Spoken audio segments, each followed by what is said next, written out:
नमस्कार, आप देख रहे हैं एवन उत्तर प्रदेश और मैं हूं आपके साथ अर्पिता माथुर। खबरों की शुरुआत करेंगे सुर्खियों के साथ।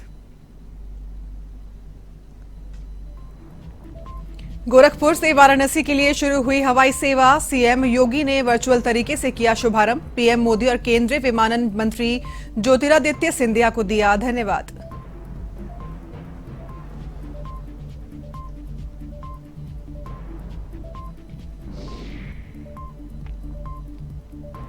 चुनावों में मिली हार को लेकर बसपा की समीक्षा बैठक। मायावती ने भंग की बसपा की सभी कार्यकारिणी। समीक्षा बैठक में 3 प्रदेश प्रभारी किए नियुक्त। आकाश आनंद बने रहेंगे राष्ट्रीय कोऑर्डिनेटर।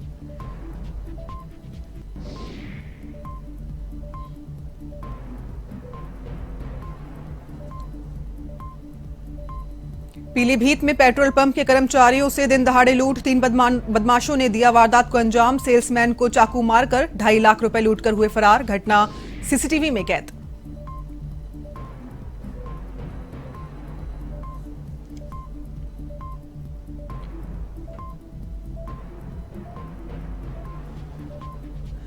बुलंदशहर में रफ्तार का कहर। ट्रैक्टर ट्रॉली से टेम्पो की भिड़ंत। हादसे में 2 की मौत, 5 घायल। कोतवाली क्षेत्र के शाहपुर मोड़ की घटना।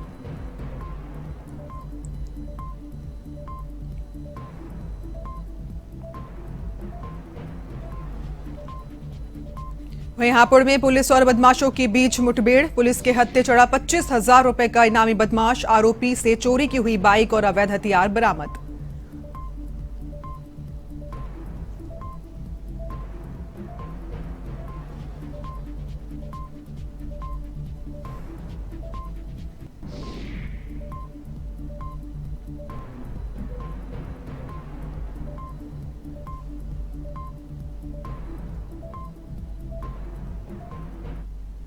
चलिए अब रुख कर लेते हैं खबरों की ओर, जहां उत्तर प्रदेश में दोबारा से सीएम बनते ही योगी आदित्यनाथ पहले दिन से एक्टिव मोड में हैं। सीएम ने गोरखपुर से प्रधानमंत्री नरेंद्र मोदी के संसदीय क्षेत्र वाराणसी के लोगों को हवाई सेवा की सौगात दी है। लखनऊ से वर्चुअल तरीके से इस हवाई सेवा का शुभारंभ किया गया। कार्यक्रम में केंद्रीय नागरिक उड्डयन मंत्री ज्योतिरादित्य सिंधिया ग्वालियर से उनके साथ जुड़े। वहीं हवाई सेवा के शुरू होने पर सीएम योगी आदित्यनाथ ने ट्वीट करते हुए लिखा कि आज बाबा गोरखनाथ की धरती गोरखपुर से बाबा विश्वनाथ की धरती वाराणसी के लिए नई उड़ान आरंभ हुई है। इस महत्वपूर्ण सेवा को आरंभ करने के लिए माननीय केंद्रीय विमानन मंत्री ज्योतिरादित्य सिंधिया का हृदय से धन्यवाद। उत्तर प्रदेश वासियों को हार्दिक बधाई। इसके अलावा उन्होंने पीएम को भी इसके लिए धन्यवाद दिया। उन्होंने लिखा, आदरणीय प्रधानमंत्री जी ने कहा था कि एक हवाई चप्पल पहनने वाला भी हवाई जहाज की यात्रा करेगा। यूपी उनके इस संकल्प की पूर्ति करते हुए दिखाई दे रहा है। आज वर्तमान में प्रदेश से देश के 75 गंतव्यों तक हवाई यात्रा कर सकते हैं।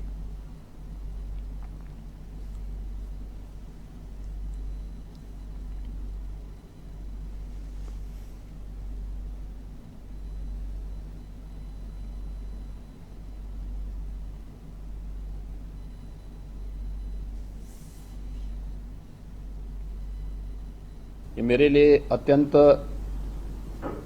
आह्लादित करने वाला क्षण है जब उत्तर प्रदेश के कई शहर देश के विभिन्न गंतव्यों के साथ जुड़ते हुए दिखाई दे रहे हैं और उसमें भी 2 महत्वपूर्ण शहरों का आपस में जुड़ाव, बाबा गोरखनाथ की धरती का बाबा विश्वनाथ की धरती से वायु मार्ग से पहली बार जुड़ाव हो रहा है। मैं इसके लिए केंद्रीय नागर विमानन मंत्री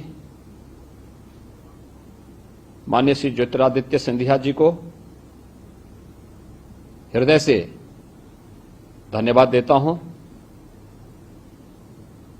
साथ ही साथ मैं स्पाइस जेट के सीएमडी श्री अजय सिंह जी को भी इस महत्वपूर्ण सेवा को प्रारंभ करने के लिए हृदय से धन्यवाद देता हूं। हम सब जानते हैं कि काशी दुनिया की सबसे प्राचीनतम नगरी है। बाबा विश्वनाथ के पावन धाम को आदरणीय प्रधानमंत्री जी के नेतृत्व में आज जिस प्रकार का भव्य और दिव्य स्वरूप दिया गया है, कौन ऐसा भारतीय होगा जो काशी आने के लिए अपने आप को न तैयार कर रहा हो। लेकिन आज के समय में बेहतरीन कनेक्टिविटी न केवल समय की बचत करता है, बल्कि ढेर सारी उन संभावनाओं को जो हमें रोजगार के साथ और उस क्षेत्र के समग्र विकास के साथ भी जोड़ता है। हम लोगों ने इसे बहुत नजदीक से महसूस किया है। आज उत्तर प्रदेश के 9 एयरपोर्ट पूरी तरह क्रियाशील हो चुके हैं। यह सब संभव हो पाया है आदरणीय प्रधानमंत्री जी के मार्गदर्शन और नेतृत्व के कारण। आज से 5 वर्ष पहले उत्तर प्रदेश के जो 4 एयरपोर्ट क्रियाशील थे, उनमें से मात्र देश के 25 गंतव्यों तक की ही यात्रा संभव हो पाती थी।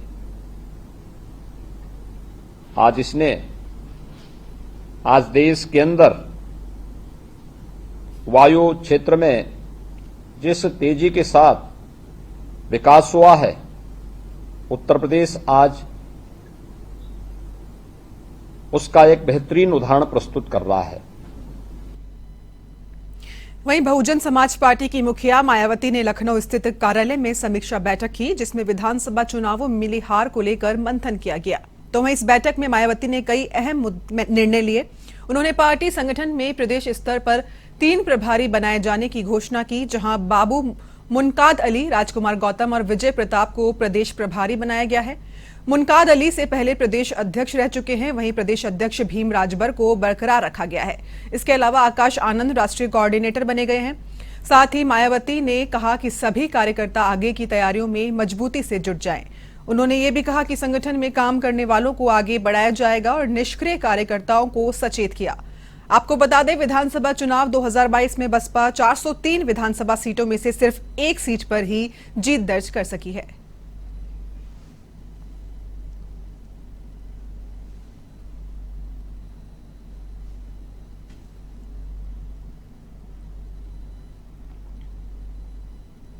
केंद्रीय गृह राज्य मंत्री अजय मिश्र टेनी के पैतृक गांव बनवीरपुर में होली मिलन समारोह का आयोजन किया गया, जिसमें मंत्री अजय मिश्र टेनी ने होली गीत गाया तो मौके पर मौजूद तमाम समर्थक झूम उठे।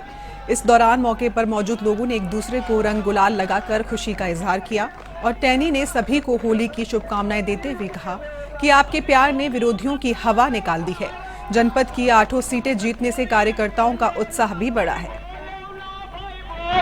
चलती है रात तुम्हारी, चौटेली साथ में आई जाई हो, कोई मंत्री से कोई बोलो ना। तो वहीं उत्तर प्रदेश में 9 अप्रैल को होने वाले एमएलसी चुनाव में शाहजहांपुर जनपद के अखिल भारतीय प्रधान संगठन के पदाधिकारियों ने भारतीय जनता पार्टी के प्रत्याशी डॉक्टर सुधीर गुप्ता को अपना समर्थन दिया है। कार्यक्रम के दौरान अखिल भारतीय प्रधान संगठन के दर्जनों पदाधिकारियों ने भाजपा से एमएलसी प्रत्याशी डॉक्टर सुधीर गुप्ता को जनपद से रिकॉर्ड मतों से जीत दर्ज करवाने का आश्वासन दिया और अपना समर्थन दिया।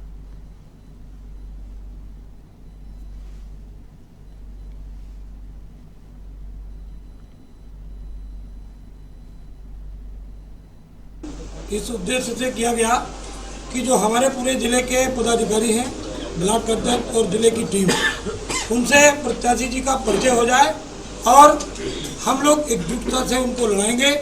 आज के इस मीटिंग में समर्थन किया गया है और प्रत्येक ब्लॉक का हमारा ब्लॉक अध्यक्ष, जिले की टीम पूरी तन्मयता के साथ इनके कंधे से कंधा मिलाकर ये चुनाव लड़ाएगी।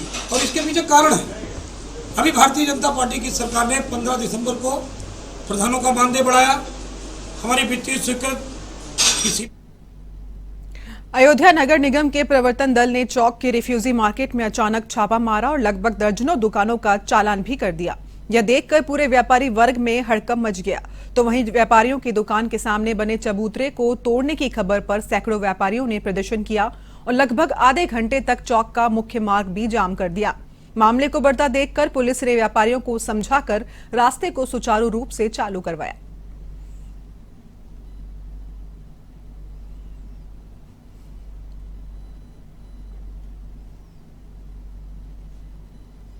मामला यहाँ पर कुछ भी नहीं था। हम लोग अपनी अपनी दुकानें खोल के बैठे हुए थे और एक चालान काटने वाले एक बैंक आ गए, जिन्होंने तुरंत आके चालान काटना किया और हम लोगों को बहुत डिस्टर्ब कर दिया। हजार रुपया चालान करने की रसीदें काट दिया और हम लोगों को कह दिया कि आगे आप लोग इस दुकानें इस तरीके नहीं लगाएंगे, जबकि दुकानें हम लोगों की अपने ढंग से लगी हुई थी।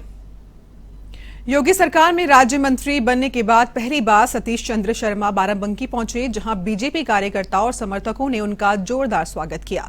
तो वहीं सतीश शर्मा ने राज्य मंत्री बनने पर पार्टी नेतृत्व और पार्टी कार्यकर्ताओं का आभार भी व्यक्त किया।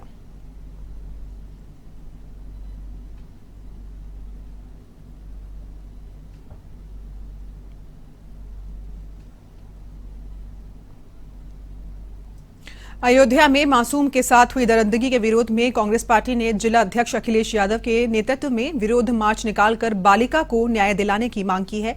इस दौरान कांग्रेस पार्टी के नेता और पदाधिकारियों ने गांधी पार्क से कलेक्ट्रेट तक रैली निकालने का प्रयास किया, लेकिन रोडवेज के पास भारी पुलिस बल ने उन्हें रोक लिया।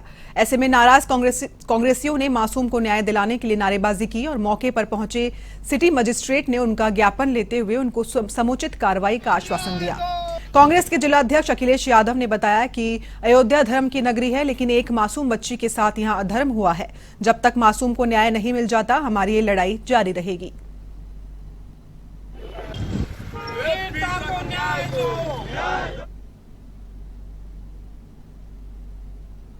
आज उस बेटी के साथ दरिंदगी होने पे भारतीय जनता पार्टी के किसी भी एक व्यक्ति का बयान नहीं आया, कहीं भी किसी तरीके से उनके साथ नहीं खड़े हुए, दुख दर्द में नहीं शामिल हुए।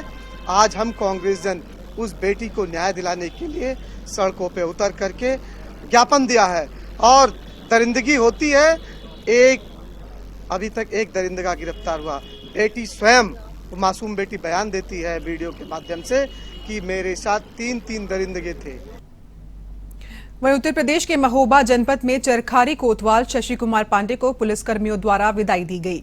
शशि कुमार पांडे बतौर थानाध्यक्ष चरखारी थाने में पिछले कई महीनों से तैनात थे, जिनका तबादला कर दिया गया है। विदाई समारोह का आयोजन चरखारी कोतवाली में किया गया, जिसमें शशि कुमार पांडे के स्थान पर आए इंस्पेक्टर उमापति मिश्रा समेत कई पुलिसकर्मियों ने फूल माला पहनाकर पांडे को विदाई दी। नजर डालेंगे अगली खबर पर, जहां अमरोहा के थाना सैदन गली इलाके की नगर पंचायत उझारी के रैन बसेरे में एक संविदा कर्मी का शव संदिग्ध अवस्था में मिला है। इसकी सूचना पर एसडीएम और सीओ समेत भारी पुलिस बल मौके पर पहुंचा। इधर मृतक के परिजनों ने हत्या का आरोप लगाया है, साथ ही आरोपियों की गिरफ्तारी की मांग भी की है। इससे पहले परिजनों ने शव नहीं उठाने की बात कही है। इसके बाद हसनपुर विधायक महेंद्र सिंह खड़गवंशी भी मौके पर पहुंचे और परिजनों को समझाया, जिसके बाद पुलिस ने शव का पोस्टमार्टम करवाया। इस दौरान मृतक के परिजनों ने ईओ समेत 3 लोगों के खिलाफ तहरीर दी है।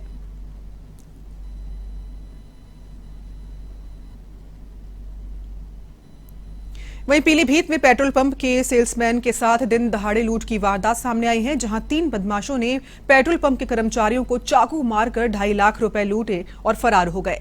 तो वहीं पूरी वारदात सीसीटीवी में कैद हो गई है। आपको बता दें, पूरा मामला जहानाबाद क्षेत्र के भानडांडी गांव स्थित किसान सेवा केंद्र पेट्रोल पंप का है। वहीं अभी हाल ही में बरखेड़ा क्षेत्र के तराई पेट्रोल पंप के कर्मचारियों से लूटपाट की गई थी, जिसका पुलिस अधीक्षक ने 3 दिन पहले ही खुलासा किया था। फिलहाल पुलिस आरोपियों की तलाश में जुटी है।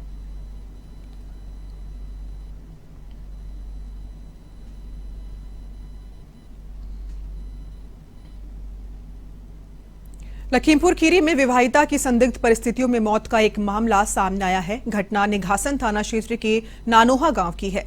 तो वहीं मामले को लेकर मृतका के भाई ने पति सहित एक गांव की महिला पर हत्या का आरोप लगाया है और मामला दर्ज करवाया है।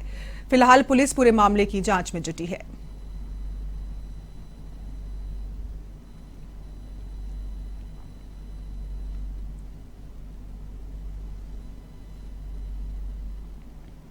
वहीं बुलंदशहर पुलिस ने 3 मोबाइल लुटेरों को गिरफ्तार कर मोबाइल लूट की कई घटनाओं का खुलासा किया है।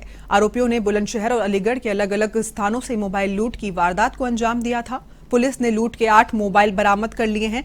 वहीं मोबाइल लुटेरों से नकदी, 3 चाकू, 4 मोटरसाइकिल समेत अन्य सामान भी बरामद किए गए हैं।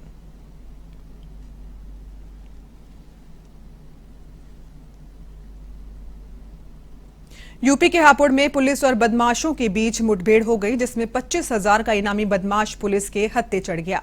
आपको बता दें, गढ़मुक्तेश्वर पुलिस और एसओजी की संयुक्त टीम द्वारा यह ऑपरेशन चलाया गया, जिसमें एक बदमाश गिरफ्तार किया गया है, जिसके कब्जे से चोरी की मोटरसाइकिल और अवैध असला बरामद किए गए।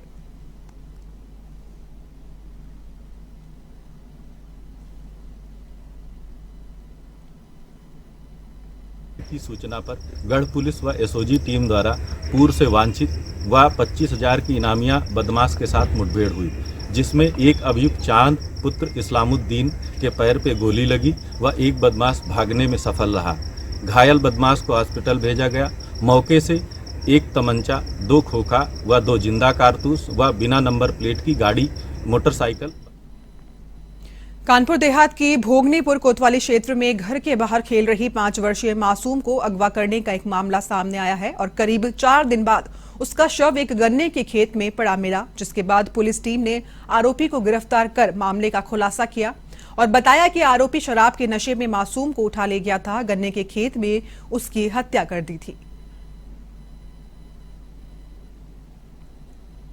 उसके पिता द्वारा दी गई तहरीर के आधार पर मुकदमा पंजीकृत किया गया था 363 आईपीसी के अंतर्गत। उस बच्चे की डेड बॉडी 17 तारीख को उसी गांव में गन्ने खेत में। उत्तर प्रदेश के महोबा जनपद में एक रिटायर्ड रेलवे कर्मी न्याय की गुहार लगाने को मजबूर हो गया है। विभाग द्वारा जारी पुरानी पेंशन लिस्ट से रिटायर्ड रेलवे कर्मी का नाम विभागीय अधिकारियों द्वारा जबरन काट दिया गया, जिसके बाद से रेलवे से रिटायर्ड हो चुके इस कर्मचारी द्वारा लगातार न्याय की मांग की जा रही है। कई मर्तबा विभाग के अफसरों से शिकायत करने के बावजूद भी अभी तक समस्या का समाधान नहीं हो सका।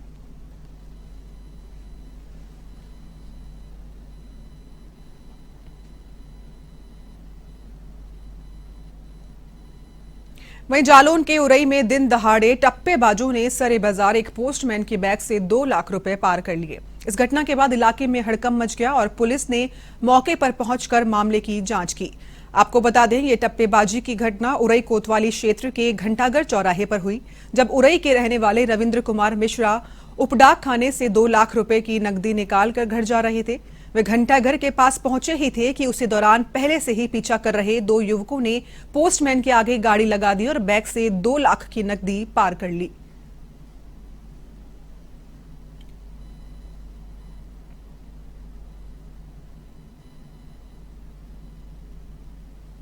करीब 8:45 बजे पैसा निकालने आए थे अपनी चालू खाता की किताब सेविंग बैंक में। वहाँ से मैंने 2 लाख रुपए निकाला। 2 लाख रुपए निकाल के झोले में डाल के और चल दिए। हमारा छोटा भाई कुछ सामान लेने के लिए यहाँ घंटाघर पे आ गया, तो मैंने फ़ोन किया, मैंने चलो हम भी आ रहे हैं। उसके बाद पीछे से 2 सज्जन आए, आवाज़ देते हुए बोले चलते चले जा रहे, जब से आवाज़ दिया जा रहा है कैसा हिसाब बुला रहे हो, मास्क वास्क नहीं लगा, चेकिंग चल रही है, क्या लिया झोले? उनका मास्क झोले में पड़ा, अभी लगा ले रहे, क्या लिया रुपये लिए, कितना लिया हम झोला। तो एवन उत्तर प्रदेश में फिलहाल के लिए बस इतना ही। बाकी तमाम खबरों के लिए आप देखते रहिए एवन टीवी। नमस्कार।